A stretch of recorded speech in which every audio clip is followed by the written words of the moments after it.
Hello दोस्तों, welcome to your own stock market analysis channel. आप सबका स्वागत है। आज हम बात करने वाले हैं कि मार्केट में इस तरह से सीधी फॉल हो क्यों रही है। ये देखिए, लास्ट मंडे को मार्केट था 18 तारीख को 25,400 पे और अब आ चुका है 24,600 के आसपास। ठीक है, तो इतनी बड़ी स्टीप गिरावट की दो एक रीज़न सामने निकल के आ रहे हैं। सबसे पहले H1B वीज़ा का एक रीज़न है जो अमेरिका ने अपने इंडिया पे इम्प्लीमेंट किया है। तो उससे क्या होता है, आईटी सेक्टर को सबसे बड़ा नुकसान होने वाला है H1B वीज़ा की फ़ीस हाइक से। ठीक है, तो मार्केट अभी से स्पेक्यूलेटिव है कि कितने प्रॉफिट मार्जिन्स कम हो जाएंगे अगर ऐसा कुछ सिनारियो रियली फेज आउट होता है फ्यूचर में। और दूसरी बड़ी बात, ट्रम्प ने और एक धमाका किया शुक्रवार को कि 100% टैरिफ हाइक कर दी ऑन फार्मा सेक्टर। तो इससे भी अर्निंग्स ग्रोथ कम हो जाएगी अपने फार्मा सेक्टर्स की। तो देखिए, निफ्टी के दो बड़े कंपोनेंट्स है ये, फार्मा एंड आईटी। ठीक है, तो और इनसे इंडिया की क्या कहते हैं, फॉरेन रेवेन्यूज़ बहुत आते हैं।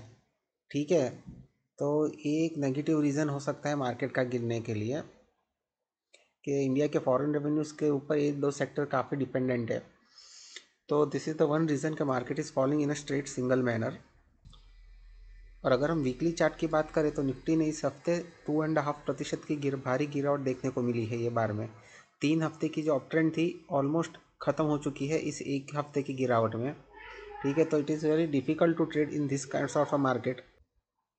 सबको यही उम्मीद थी कि नवरात्रि दिवाली मार्केट में नई तेजी की ऊंचाइयां मार्केट सर करेगा, लेकिन थैंक्स टू मिस्टर ट्रम्प ऐसा हो नहीं पा रहा है। हर बार मार्केट ऊपर जाता है लेकिन यहीं कहीं से रिजेक्शन आ जाता है। 25, ये देखो, इस रैली का टॉप अप लग चुका है 25,400 पे। ठीक है, तो इस रैली का टॉप लगा था 25,500 पे।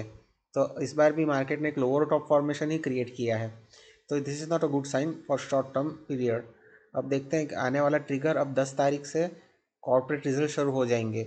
तो that will be very interesting to see कि कॉर्पोरेट रिजल्ट्स कैसे आते हैं। और स्पेशली निफ्टी 50 के एफआई का मेन बेचने का रीज़न एक ही है दोस्तों, कि जो भी निफ्टी 50 कंपनीज के रिजल्ट आ रहे हैं ना, there are not up to expectation mark. और जो भी नेट प्रॉफिट हो रहा है, there are single digit net profit.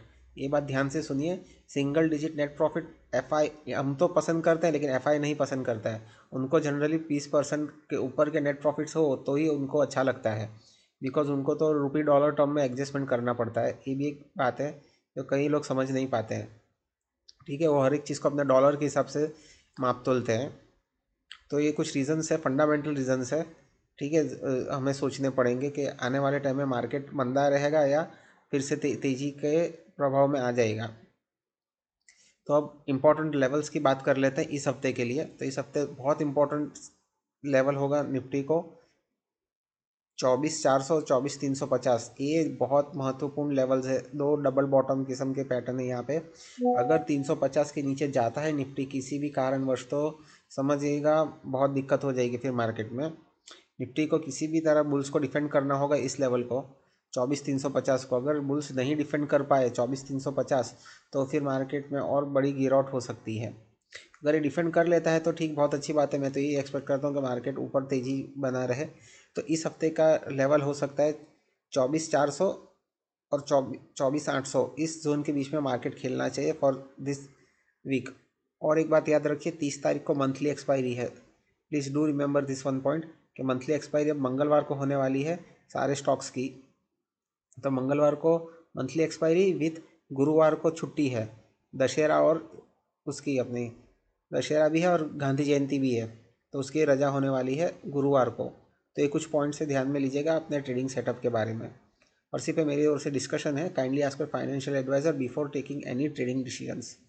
तो एक छोटा सा बात अब बैंक निफ्टी में भी कर लेते हैं। तो बैंक निफ्टी भी अच्छा पैटर्न तो है नहीं है, इसने 2% की गिरावट दिखाई दी है। और this is called an three way falling method. Three way falling method बनाया बैंक निफ्टी ने भी वीकली चार्ट्स पे। So this is basically a bearish pattern. तो आने वाले दिनों में भी बैंक निफ्टी की ओर से हमें मंदी दिख सकती है। और इम्पोर्टेंट लेवल से बैंक निफ्टी के लिए ज़रा बता देता हूँ आपको। 53,700 is a strong support for bank Nifty and resistance will be 55,000 above. अगर बैंक निफ्टी 55,200 के ऊपर जाके क्लोज करेगा तो ये नेगेटिविटी ख़त्म होगी। अदरवाइज बैंक निफ्टी भी यहाँ तक आ सकता है 53,700 तक। तो ये बात को ध्यान में लीजिएगा और सोच समझ के ट्रेडिंग सेटअप्स बनाइएगा, क्योंकि मार्केट सेटअप बहुत अभी इस हफ्ते की गिरावट की वजह से है ना बहुत थोड़ा बहुत बिगड़ चुका है। बहुत हम तेज़ी की उम्मीद नहीं रख सकते कि अभी मार्केट फिर से नया हाई की तरफ जाने वाला है। उसके निफ्टी और बुल्स को दोनों को बहुत मशक्क़त और मेहनत करने की ज़रूरत है। बस ये था मेरी बस एक short video. Thank you friends.